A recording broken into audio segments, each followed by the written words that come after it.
All right, E3 day one. Here are my thoughts on the first day of E3 2021. It's nice to have E3 back after 2 years, although I will admit it was a bit boring. And as I am recording this on day two, it's still boring. But we're not talking about day two, we're talking about day one, so let's get into it, I guess. Alright, so technically the first thing that happened was the Wholesome Direct. Now, I didn't watch this immediately because it's not technically part of E3, it was part of IGN's bootleg E3, but I ended up watching it anyway. Some cool games, I'll be honest. Wholesome Direct, the idea of a Wholesome Direct is nice, but I feel like you kind of need some curse to balance out the wholesome, otherwise it's just boring. I was kind of hoping that, like, it would end with, like, the final trailer being like something fucked up, like a Mortal Kombat game, generic hip but no, so there's no way which makes sense, and it got kind of boring a little bit. It was still nice. Tracks of Thought. I like the idea. It feels like it's taking comics that a lot of games do now. Oh, your decisions matter. Here, from what I saw in that trailer, it actually seems like they do matter. Here comes Nico. It just seems like a really nice game, giving me Animal Crossing vibes and also Paper Mario vibes. Two series which I enjoy. Button Town looked fun. Most of these games involve humanoid animals and arcades, and the beach. Weird. They pretty much all had like the same plot. Although Button Town was very different. I'll give it that. It seems unique, and I'm interested in it. Lake was just really calming and nice. I enjoyed that trailer. And the narration made it feel like a trailer for a film straight to VHS in like the 90s, although I wasn't alive in the 90s, so I wouldn't know. Yeah, it looks nice and peaceful. I like the idea of focusing on a kind of minuscule, underappreciated job, such as a mail carrier in, just a small suburban place. That's a nice idea. Hoa, I don't remember what that was. I don't remember much of the trailer by then. Snacko, I mean, it looked cute, I guess. More Animal Crossing vibes. Kiwi probably had to be my favorite. I like kiwi birds. I feel bad for them because they can't fly, but they do look adorable. And a game where you get to play as kiwi birds, two kiwi birds working together. It's like all co-op, and that's wonderful. I love the fact that because the birds can't fly, instead they fly around on a drone. Walk with Yaya. I like the kind of HD 2D art style is criticized sometimes. I mean, Octopath Traveler looks nice, but some might say it's a bit overused and kind of just like a rip-off Voxel. Just Voxel, but all the characters are flat. Walk with Yaija goes for kind of Game Boy style, and I like that. There was Dordon? I don't know how to pronounce the name, but it was created. Everything in the game was hand painted with watercolors, and it looks fantastic. I love the idea of trying to recreate memories, like through puzzles. That was really smart. Uh, I now during all of these E3 shows, I took notes. I don't remember when I wrote down Gex in my notes for the Wholesome Direct, but apparently at some point yesterday when I was watching the Wholesome Direct, I wrote down Gex as one of the games mentioned. It wasn't. I don't remember why I wrote that down, but it's pretty funny. Tasomachi, Behind the Twilight, looked cool. Anime girl airship thing. Battle Cakes, sure. Baron Breakfast, I remember that on Indie World. It looks nice. I kind of like the strange horror element to it. Passepartout 2, I was not expecting that. I had no idea what that was going to be until it said the title. It was a fun art game and looks like more of the same, except with lore. Sally, you play as a little girl in an airship. Sure, if they showed actual gameplay, I'd be more interested. Cloud Jumper looks nice. Moonglow Bay, I remember that from also Indie World, if I am remembering correctly. That is. It looks like a nice game. I got confused when like the secondary character who works at your playable character's shop was named Haru. I was like, wait, from Persona 5? No, not in the slightest. For some reason, a lot of these games during the Wholesome Direct had a lot to do with fishing mini games, which is weird. I mean, they all took place near the fucking oceans. I guess the ocean is wholesome. You know, it's full of deadly creatures. There was one that just took place underwater. I think it was called Mythic Ocean. Speaking of ocean, Luna's Fishing Guide. Not much to say about that. It looked nice. Woodo. It looks like it was made in Unity in 10 minutes. Moonshell Island. Animal Crossing with dinosaurs, if I remember correctly. It looks fine. Frog Song. I like frogs.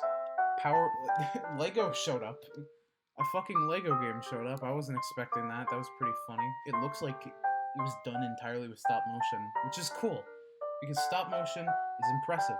And after seeing what Day 2 of E3 had to offer, we'll get to talking about stop motion later, thankfully. Power Wash Simulator. Germa played it apparently. That was funny. Book of Travels. I don't remember what that was. 2D and Top D. I genuinely really like the concept for that. Switching between a 2D platformer and a 3D top-down game on the fly. Amazing idea. Those kinds of quirky game mechanics used for insane puzzles reminds me of Fez, a game that I like and will never get a sequel. The Outbound Ghost. I'm interested. I don't remember what a Pico was or why I wrote it down. Cat Designer Mocha. Do I even have to explain what it is? Co-open. I don't remember what that was. Some of these I just don't remember what they were. I remember Fire Tonight. That did not look like a wholesome game. But sure. Oh yeah, Floppy Nights. That was also there. And it was fine. It was cool. And so yeah, that was the Wholesome Direct. I'll be honest, it was not what I expected. I didn't know what to expect going into it. I don't know, like, when I think of wholesome games, normally they're not, like, super duper wholesome like these were. Like, there's just one where it's just a puzzle game, like Puyo Puyo, except you play as, like, a queer wizard at a beach party, and that's it. That's the whole game. I mean, that's not a problem, of course. I just think that, you know, you need some curse to balance out the wholesome. You know, you need some ending of Bug Fables to balance out the rest of Bug Fables. And I will not spoil Bug Fables because I'm not a monster. It's a good game. You should check it out. So that was Wholesome Direct. Anyway, the next thing was Ubisoft. And if the Wholesome Direct started to get boring, like halfway through, Ubisoft got boring the moment it started. Alright, so, Ubisoft. That was something. Alright, I took down notes again, obviously. So, Rainbow Six Extraction. I don't play Tom Clancy games ever. I don't know. It's not my style. So, outsider's perspective, it looks cool. I thought Tom Clancy was just like generic shooter game. But no, this looks to be something completely different and interesting. It's got aliens and shit. That's pretty cool. Rocksmith, something I've always been interested in. Now, I know how to play percussion and piano. I tried taking a guitar class back when I was, I'd say, 11, but then the class got canceled after a week. So that was great. That was kind of sad. So I never really got to learn a guitar. Rocksmith is advertising as like, oh hey, you can learn to play guitar. I know that this game has been around for decades, as they say. I always found it to be a really cool idea for a game, because it's basically Guitar Hero, but instead of, you know, the fake plastic guitar with the 5 buttons colored, no, you use an actual guitar. And that is a really cool idea. I watched Varg Skeletor Joel play it. His streams are always a lot of fun. Rocksmith Plus, I preferred the old Rocksmith logo, but sure, it works, I guess. Uh, I gotta admit, the fact that you can make your own custom songs is pretty cool. The beta, I think they said, is out. You can get live video advice, community help videos. That's cool. I thought that was a nice idea, like, because they talk about the community a lot. The community, because it's Ubisoft. Then they talked about Riders Republic. I remember that game from last year. Ubisoft did their own thing at the same time. Microsoft and Sony and Jeff Keighley and IGN were also doing their own things, respectively. The Ubisoft Forward. That was when they announced Scott Pilgrim was coming back, which was probably my favorite announcement of that whole thing. The Riders Republic was in there, and other than the incredibly annoying narration, which is also in this trailer, Slave for Days, or whatever the fuck, it looks like a cool game. I like the idea. Open world games are kind of overdone, We got Breath of the Wild and Genshin Impact and probably 7 others, and I guess Riders Republic is one of them now. Everyone wants to do open world exploration. Which makes sense, because, it's a cool idea, but it's a bit overdone. But normally it's this style of game is normally used for adventure games, whereas here it's all about racing, doing tricks, explore. Well, I mean, obviously all of them are about exploring, but this one, I don't really know what to call it. It's a driving game, but you can also fly. There's bikes. there's skateboards, skiing. There's a shit ton of stuff in it, and it's impressive. I like the idea of this. I just probably won't play it because I don't know. I mean, I'd give it a shot. It depends. I mean, as we get closer to the release date, hopefully they'll release more information on the game. Because that was a hefty amount of information, but I'd like to know more, specific things, more in-depth talk on the gameplay and unlockables and stuff. Obviously, they want to keep some of it secret, for the full game, but, it'd be nice. Now, I didn't just watch this, straight from Ubisoft's channel. I actually watched it with Far From Subtle. They are fun YouTubers and streamers. Kind of built my childhood a little bit. They said it would look cool in VR. I have to agree. Imagine a giant open world game in VR where you actually write. Now that I think about it, that would probably give you motion sickness up the wazoo, so never mind. Then they went into more Rainbow Six. I stopped listening. Apparently the Google Stadia still exists. I thought it shut down by this point. I kind of hoped it would shut down by this point. No one gives a shit about Stadia anymore. Nobody. I don't know why I said the Google Stadia. It's just Google Stadia. No one cares about it anymore. It's probably going to shut down within the next year. I'm surprised it hasn't shut down already, but Stadia sucks. So, earlier, before the Ubisoft Forward started, I was watching a video about Super Mario Odyssey, because, one of the greatest games, well, the greatest Mario games. In my opinion, it's not the greatest, but I wanted to look something up involving the game, so I went on Mario Wiki, and guess what I'm greeted with? Because most, fan-made wikis have, a news section on the front page. Guess what I see at the top of the news? Mario-related news. Mario and Rabbids sequel. That's right. It was leaked before the Forward happened. Which is kind of funny, considering that's how the first game was announced. The first game was also announced at E3, but it was also leaked beforehand. I guess it's just tradition at this point. Ubisoft keeps accidentally leaking Mario and Rabbids games. It looks cool. Rabbid Rosalina is really fucking weird to look at. But I guess she's, I don't know, kind of funny. I have no idea what this is gonna be about. For a second, I thought like at the very end they were gonna be like Rayman's here. That would have been funny. Um, Man, I can't believe that Rabbids started out as a fucking Rayman spinoff. But anyway, I kind of skipped ahead a bit. Going back to like before Mario and Rabbids, because there was a bunch more. North Star, I don't know what that is. I wasn't paying attention. Teenage Mutant Ninja Turtles and Brawlhalla. Uh, it, in the words of Scott the Woz, it looks fine. Trackmania looks fun. I know that Nick Robinson, at the time of recording this, is currently playing it on stream. Just Dance 2022. It unfortunately is not coming to the Wii. I am shocked and disappointed, and I definitely cried for half an hour after finishing it.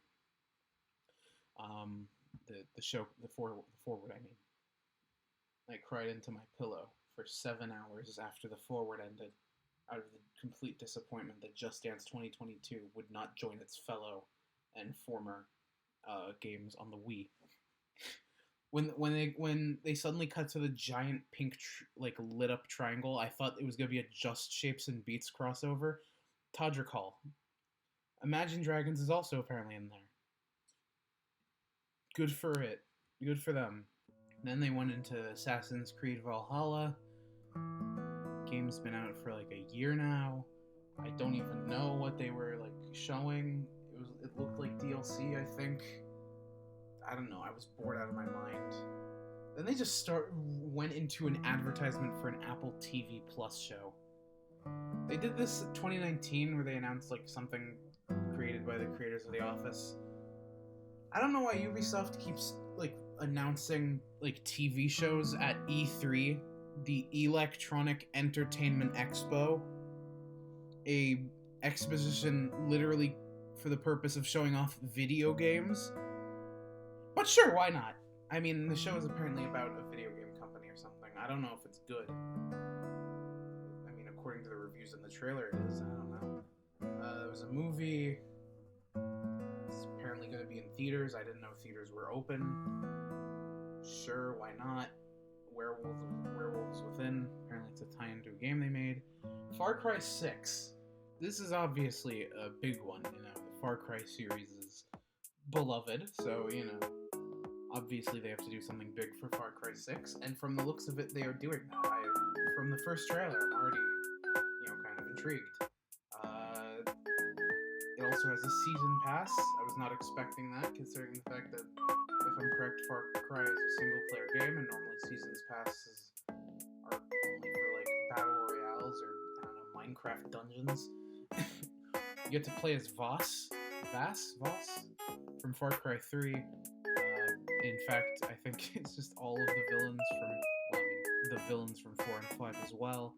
It looks cool. They also included Far Cry 3 Blood Dragon DLC, so that's pretty cool. Then, you know, the Mario and Rabbids thing happened, and then the CEO comes out. He gives this, like, generic speech. It's kind of boring. Talked about Mario and Rabbids for a brief second. That got my attention. I know that Ubisoft has been in a...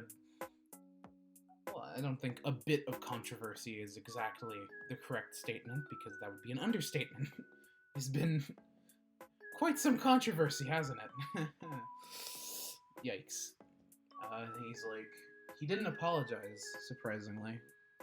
Or I guess unsurprisingly, because it's Ubisoft. He did the whole, oh, one more thing. I thought it was going to be Rayman 4. The Far From Subtle team thought it was going to be Beyond. It was Avatar. The movie, the James Cameron's Avatar, getting its own game. Even though the film came out in 2009. The film is over a decade old. And yet it's getting a video game adaptation now. Plus, if I'm correct, its own theme park. Why? Was it even really that good of a film? I don't fucking know. I don't know. But that was Ubisoft. It was kind of boring. Mario and Rabbids was cool. Avatar surprised me, but not in a good way, and I kind of want to check out Riders Republic. Now, I believe Gearbox did something. Gearbox did their own like showcase. I was about to watch it, but then suddenly, this like complete revelation popped into my head. That being that I don't give a shit about Gearbox. So instead of watching Gearbox, I watched Devolver. Boy, I am glad that I picked Devolver over fucking Gearbox. Devolver's shows during E3 have always been fun. For some reason, they have lore. They're very comical. And they, there's a lot of meta humor involving the video game industry. And there was more of that, more where that came from this year. I forgot the name of the first game they showed off, but they made this whole joke of like video game subscription services. Except you don't pay for the subscription service to play the games for free. It was like you get the subscription service for free, but you have to pay a monthly fee for each individual game. Or something like that. Something like that. Anyway, I forgot the name of the first game, but that doesn't matter, because Phantom Abyss is cool. It's an interesting idea. It's a first-person platformer puzzle game where it's asynchromatic multiplayer. You know how in Mario Kart you can race other players' ghosts? Like in Mario Kart, you have the ghost races where you race a recording of another player racing to like beat their time trial. Yeah, Phantom Abyss is like that. And except you're all trying to help each other get to the end. And my question is, what happens when someone gets to the end for the first time, and then there's no point in anyone like recording anything anymore? Because then everyone wins, and when everyone wins, there's no point in playing again. So we'll find out, I guess. Wizard with a Gun, funny title. It reminds me of Don't Starve a little bit, kind of. I like the idea. It's like yeah. Not really sure how to describe it. I'm also not sure how to describe Death's Door because I don't think there was any gameplay. Now, I remember a bit of a sleeper hit back in 2016, I want to say. Pony Island. Pony Island was one of my favorite indie games back in 2016 or 2015 when it came out. Despite the name, it is not about an island full of ponies. It is instead you are trapped in hell. But hell is an arcade game. Actually, no, you're trapped in Purgatory, which is an arcade, and you're trapped playing an old shitty arcade game called Pony Island. And I'm not going to spoil it from there, but it's a fun game. It was a fun puzzle game. It did a lot of weird, crazy fourth wall breaking stuff. It was fun. So the creator of that game went on to make another game called The Hex, which I didn't check out. But this is his third game, Inscription. It looked like just a simple, well, not simple, complex as hell that I wouldn't understand or ever probably play a card game. It's like a Dungeons and Dragons session, but you play with cards, and the dungeon master is just a shadow figure. When it said Inky Black, I was like, is this a fucking Bendy spinoff? No, thank God. But then you get up from the table and like have to lock the doors and windows. I'm like, wait, what is this game? And then the trailer ends. Now I'm intrigued. Devolver released their own shitty mobile game called Tumble Time as a Joke. Funny trailer, funny idea. Probably not gonna get it at all. So, funny story. I like Animal Crossing, if that wasn't obvious by the fact that the only videos I uploaded in 2020 and this year so far have been Animal Crossing videos. Now, I was really fucking excited for Animal Crossing's 20th anniversary. I made a short animation and everything. It's not very good. Don't watch it. I was wondering what Nintendo was going to do. Spoiler alert, all Nintendo did for the 20th anniversary of Animal Crossing, which is like one of the best-selling games on Switch right now, They released a poster on Twitter, which I didn't even see the day of the anniversary because I don't use Twitter. And they announced that they're going to release Animal Crossing New Horizons soundtrack, which I was very excited about because the hourly music is boring, but the rest of the music is genuinely phenomenal. This has got to be like some of my favorite music from the Animal Crossing series. And then they revealed that it would be physical only. You can only get it on CD. They're not releasing it on any streaming services. Also, it's only available in Japan, and it's sold out literally 2 days or so after it went on sale. So, yeah. The reason I bring this up is because it seems like Nintendo really likes creating scarcity to scare people. You know, Fire Emblem's whatever the fucketh anniversary where they re-released the first game. Nope, digital only, limited time thing. You know, obviously Super Mario Brothers 35 and Super Mario 3D All Stars, as everyone was talking about, all that shit. Uh, so Devolver decided to kind of jab at Nintendo during the direct. Devolver announced Demon Throttle. It looks like a cool game. It is very faithful to the style of old NES games, which could be said for a lot of games. I mean, to the point where this has a CRT monitor filter around the whole game. Like that's impressive. And it like doesn't get annoying, which is weird. But anyway, either as a joke or for realsies, uh, you can only get Demon Throttle physically. And after the first run, they're planning on getting rid of it forever. So yeah. Then the last thing they announced is just to push out one more idea and create even more hype and scarcity around their totally real streaming service. Uh, they came up with the idea of a tape, a VHS tape containing the scene where they come up with a VHS tape, containing the scene where they come up with a VHS tape. But they would only release one copy. First person to get it, gets it.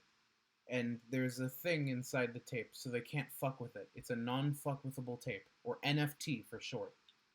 Literally one of a kind, unique. You can see where this is going. It's not a real thing. In fact, Devolver's Direct wasn't real at all. It was all a dream. All of it. The only thing Devolver actually announced was Hotline Miami 3, which they didn't. They just teased it at the end of their Direct, which wasn't real, because it was a dream. So yeah, that was E3 2021. It was pretty boring, and then Devolver happened, and that was pretty cool. And there was nothing to do with Bug Fables, and Mario and Rabbids is cool, and that was E3 day one.